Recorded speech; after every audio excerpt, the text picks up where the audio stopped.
Welcome to HFY Beyond Terra, where humanity doesn't just survive, it becomes the galaxy's biggest surprise. Subscribe, and let's go beyond Terra. They told us the storm was a lesson, not in any romantic sense, no ancient wisdom, no poetic reckoning, just a line item in the syllabus of the Coalition's Expeditionary Academy. Hazard weather Category 6 demonstration only. Stand at the observation threshold. Watch the sensors spike. Record. Retreat. Submit the report. I'd read that sentence 3 times when I arrived at Training Basin 9, and each time I'd felt the same hollow tightening behind my ribs. Demonstration only was a phrase designed for people who believed the universe respected paperwork. Across the wind-flattened saltgrass, the Academy's dome squatted like a pearl dropped into dust. It was pristine, sealed, and arrogant. The airlock hissed behind me, and the smell inside was sterilized, metal, recycled oxygen, and the sharp bite of antiseptic that never quite left a place designed to keep living things from making a mess. They were already gathered in the amphitheater, a broad semicircle of tiered seats facing a sand table holoprojector. A dozen species, a dozen physiologies, and all of them wearing the same slate gray field uniforms with the Academy crest stitched in silver. I stood out anyway. Humans always do at first. We're too symmetrical for some, too expressive for others, too wet, if you ask the people with exoskeletons who distrust anything that sweats. An instructor's voice cut through the room like a blade. "Cadet." Everyone's eyes shifted, and I tracked the speaker to the center platform. Instructor Vaylor. I'd seen his file, Tsarnian high-altitude origin cartilaginous frame reinforced with mineral lattices, a respiratory system tuned for thin air, and a reputation for turning attrition into doctrine. He looked me over the way a mechanic looks at a tool they don't trust. "Human," he said, as if the word itself were a category error. "You are late." "I'm on time," I replied and tapped my wrist display. The local time read exactly as my schedule did. I was held at intake for biometric rescan. A ripple of amusement moved through the amphitheater. Not laughter exactly, more like the sound of people watching a small animal wander too close to something dangerous. Vaylor's mouthplates flexed in what passed for a smile on his kind. "On time," he repeated. "A charming devotion to clocks. Here, you will learn devotion to conditions." He gestured, and the holoprojector lit the air with a model of the basin, a shallow crater ringed by basalt shelves with the Academy dome anchored on the eastern rim. A line of weather vectors bled across the projection like veins, converging on a pulsing red icon over the crater. "Today," Vaylor said, "we discuss endurance." His gaze drifted to me again, lingering. "Some of you arrive with myths," he continued. "Stories your homeworlds tell about yourselves. The Atrax believe their bone density makes them unbreakable. The Looms swear their anaerobic cycles can outlast any siege. And the humans," the pause was intentional. The amphitheater leaned into it, hungry. "The humans," Vaylor said, "arrive with tales of stubbornness, of running for pleasure, of walking across deserts because you refuse to die in them." A few cadets made the Coalition equivalent of a snort. Someone in the back clicked mandibles in a rhythm that sounded like ridicule. Vaylor spread his hands. "Endurance is not mythology, it is measured." He touched a control and numbers floated beside the basin model. Temperature ranges, wind shear, particulate concentration, pressure fluctuation, electrostatic variance. I'd seen storms before. On Earth, we named them, tracked them, argued with them on screens while safely inside buildings. These numbers didn't argue, they threatened. Category 6 Basin Storm, Veiler said.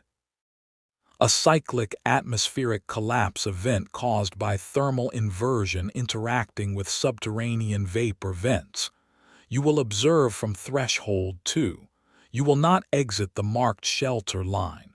You will record with your suit sensors. You will return.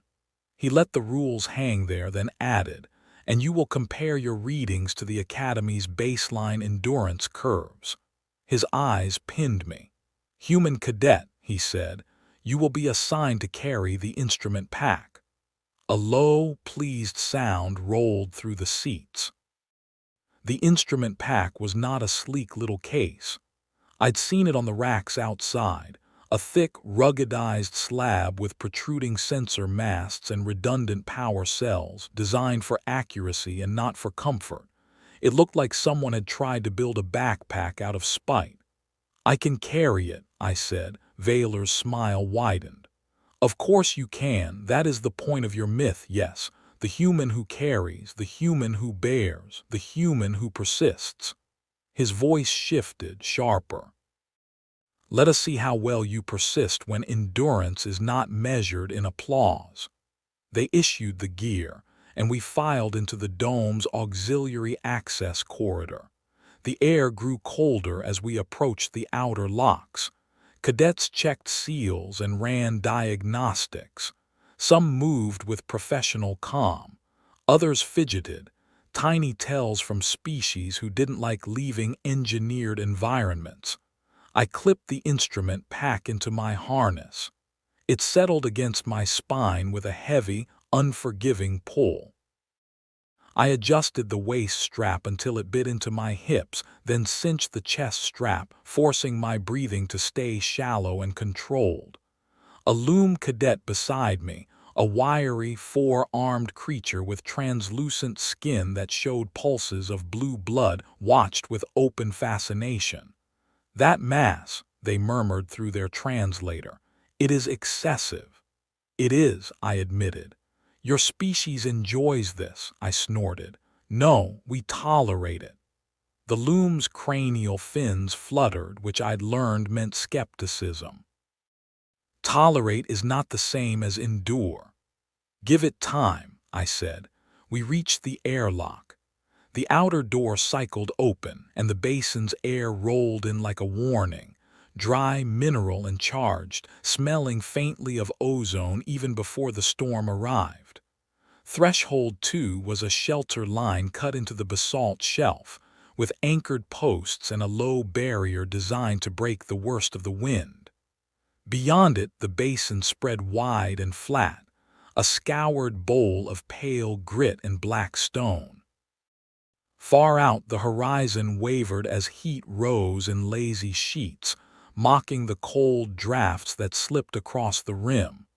Veiler stood at the threshold with a tablet in hand. He looked perfectly at ease, his species built for brutal shifts in pressure and temperature.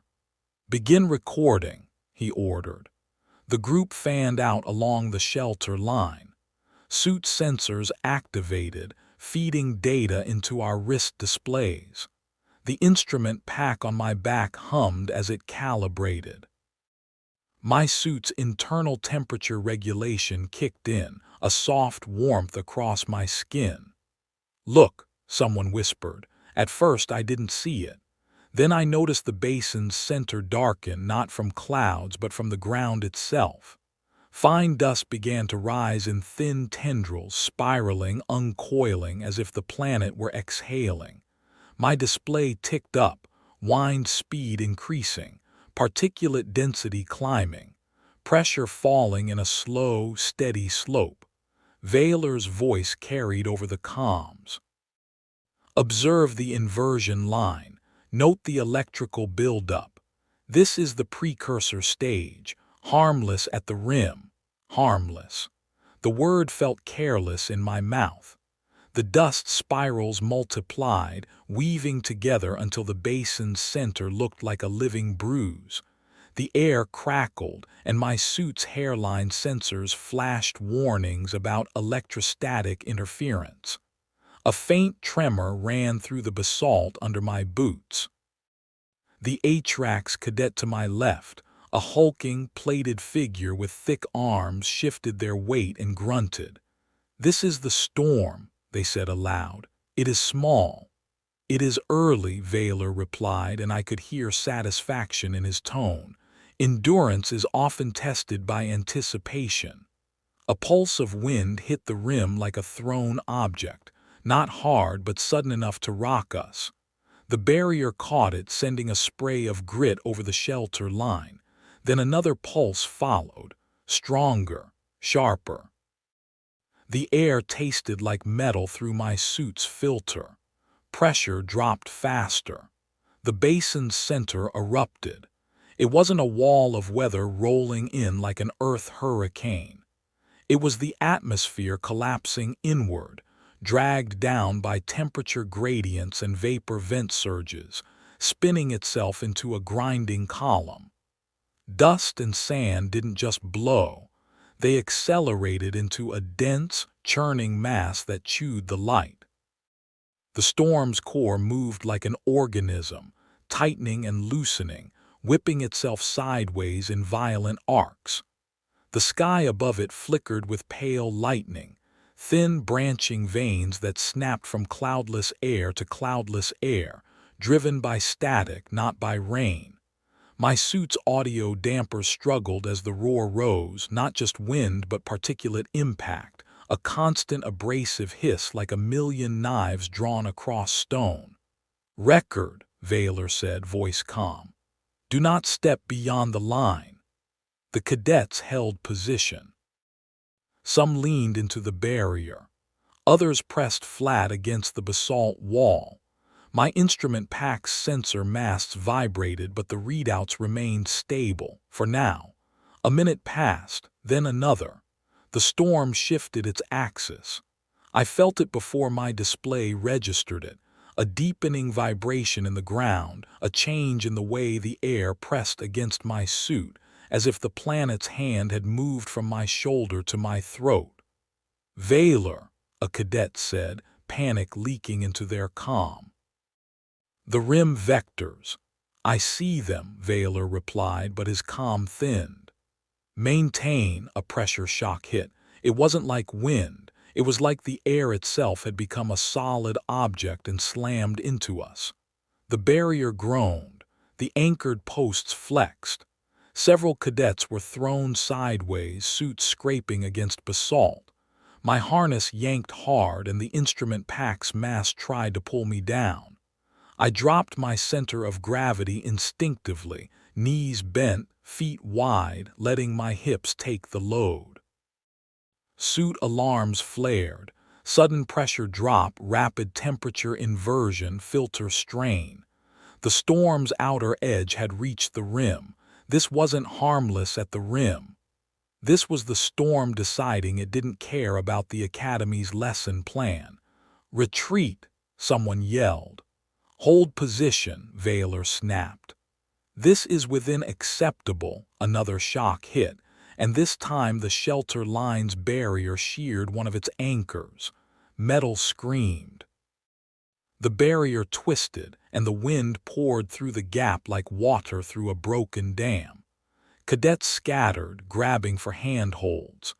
A loom cadet's translucent fingers slipped on basalt dust, and they slammed into the wall hard enough to make their suit flash impact warnings. Vaylor's comm cut in again, harsher now. "All cadets, immediate return to airlock." Formation was a fantasy.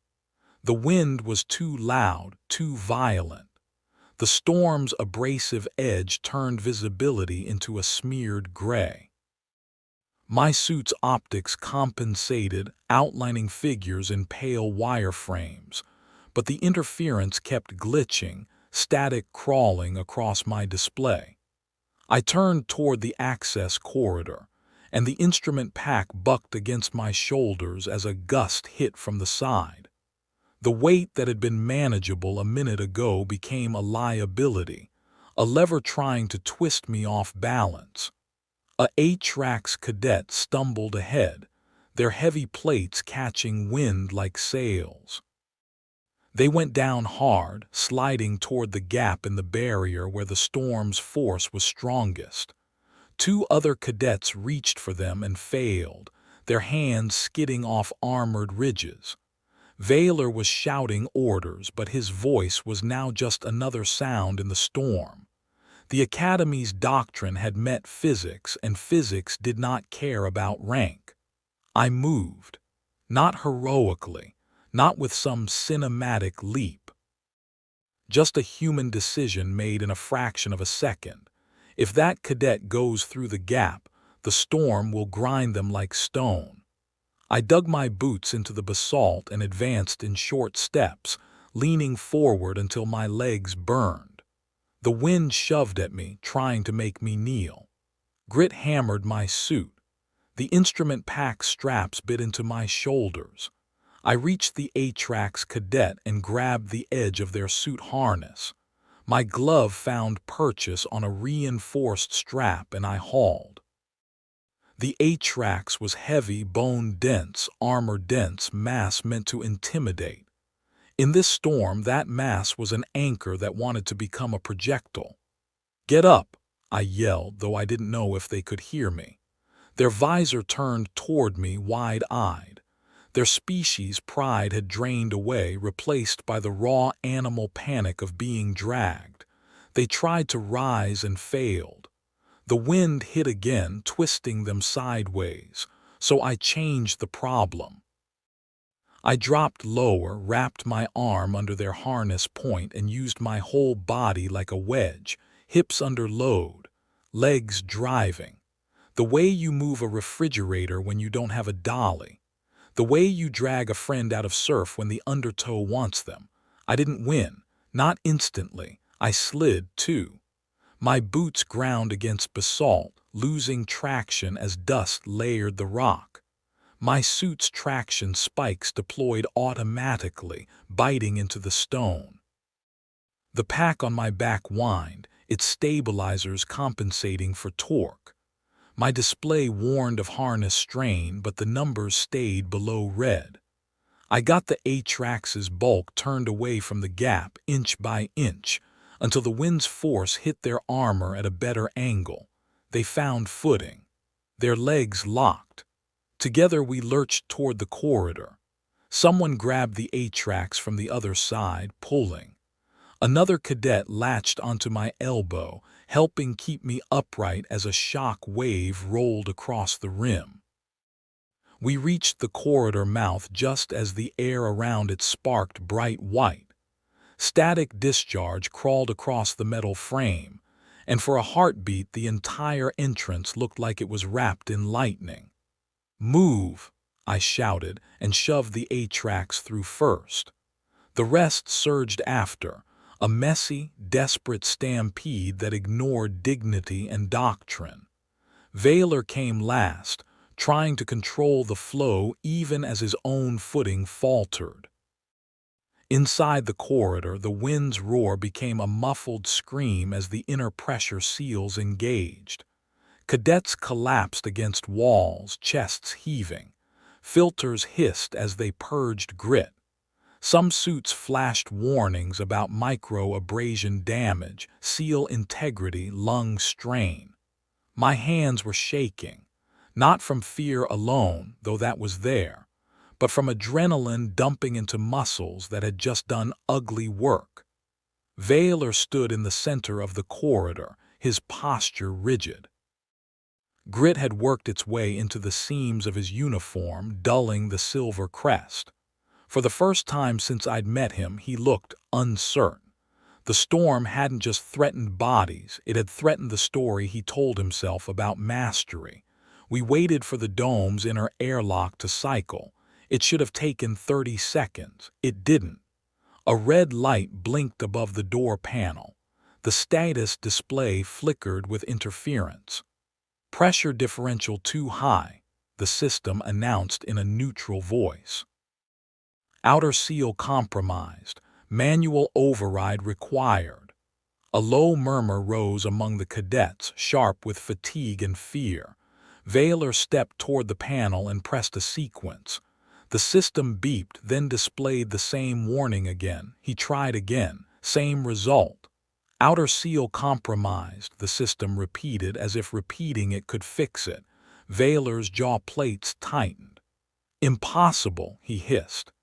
This facility is rated for. The corridor shuddered, and dust rained from a ceiling seam.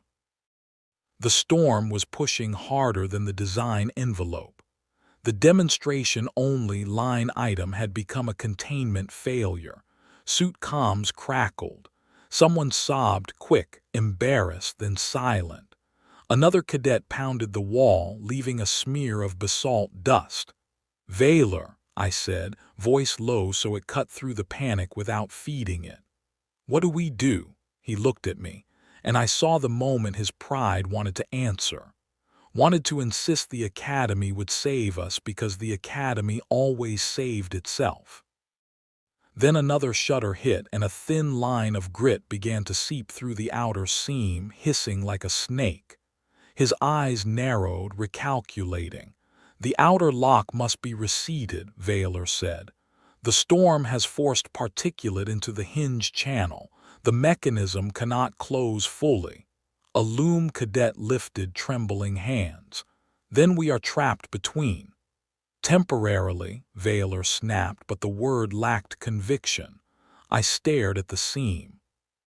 The grit was fine, almost like flour, and it moved with the pressure changes, sucking in, pushing out, a living symptom of failure. "If the hinge channel is jammed," I said slowly, "we need to clear it." Vayler's gaze sharpened. "Outside?" "Yes." The corridor fell silent in a way that made the storm's muffled roar sound even louder. "That is prohibited," Vayler said. "The system doesn't care what's prohibited," I replied. My heart was still pounding, but my thoughts had clicked into that brutal clarity humans get in crises. You have a problem, you have constraints, you pick the least bad option. Vayler's eyes flicked toward the other cadets, toward species with physiology that did not like pressure shocks, that did not sweat or shiver the way humans did, that had endurance curves built on predictable conditions. Then his eyes returned to me. "Your myth," he said, and there was bitterness in it now. "You want to prove it." "I want to breathe inside the dome again," I said. "Proving things can wait." The corridor shuddered again. The seam hissed louder. The pressure differential warning on the panel pulsed like a heartbeat. Vayler exhaled through his vent slits. "The manual override requires a lever in the outer lock housing," he said. "It is not reachable from here. The hinge channel is exposed along the rim side." "How long can we stay here?" I asked. He hesitated. That was answer enough.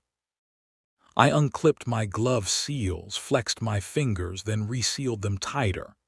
"Tell me what to do," I said. Vayler stared at me for a long second.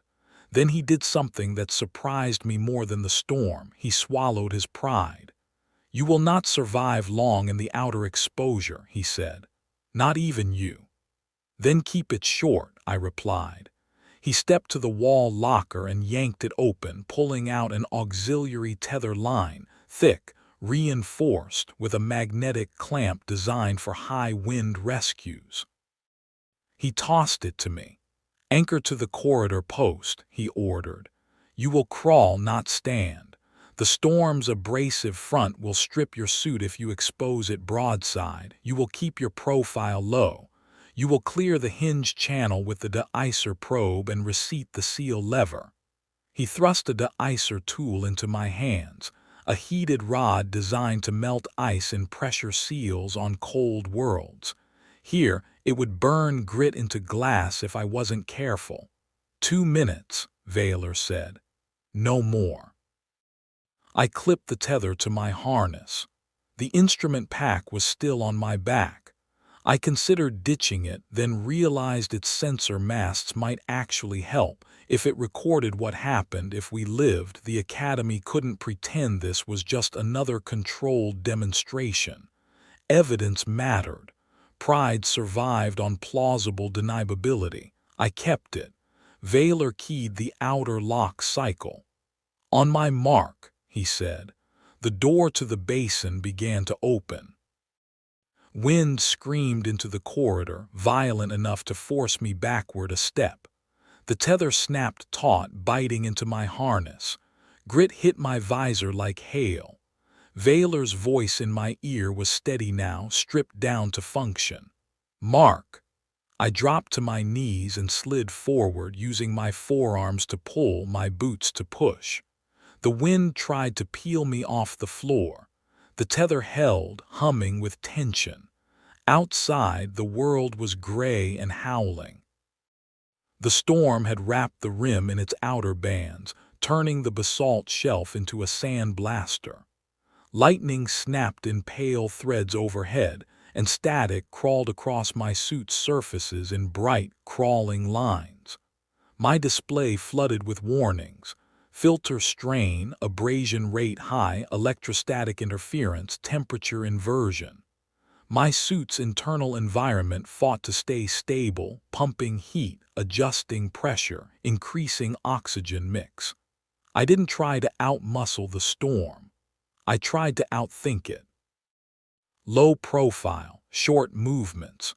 Breathe slow to keep my heart rate from spiking. Don't waste air, don't waste motion. The hinge channel ran along the outer frame of the lock, a recessed groove where the door's seal met metal. I reached it by feel more than sight, my gloves scraping against grit-coated steel.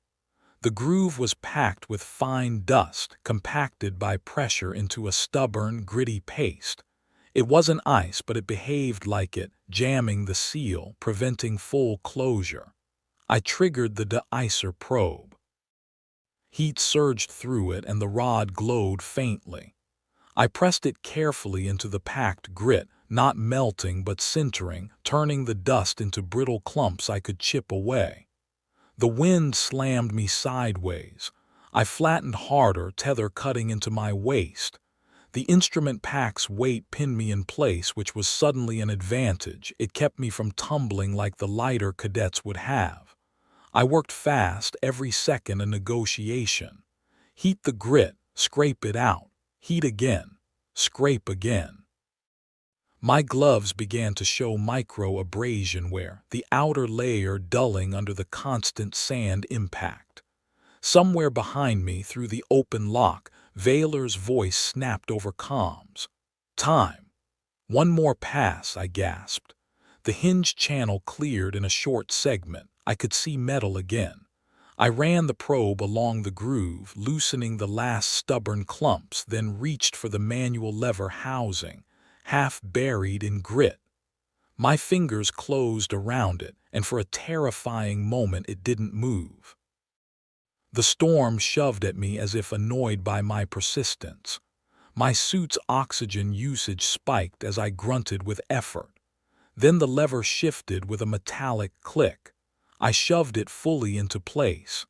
Inside the corridor, the status panel's red light flickered. For a heartbeat, nothing happened. Then the lock mechanism engaged. The outer door began to retract, pulling against the storm.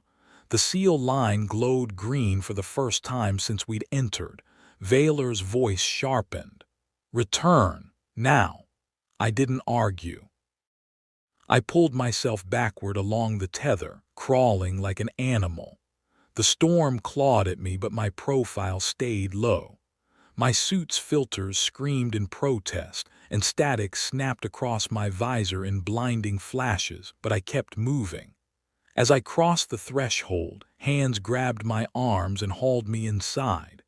The door slammed shut behind me with a deep, satisfying thud that sounded like survival.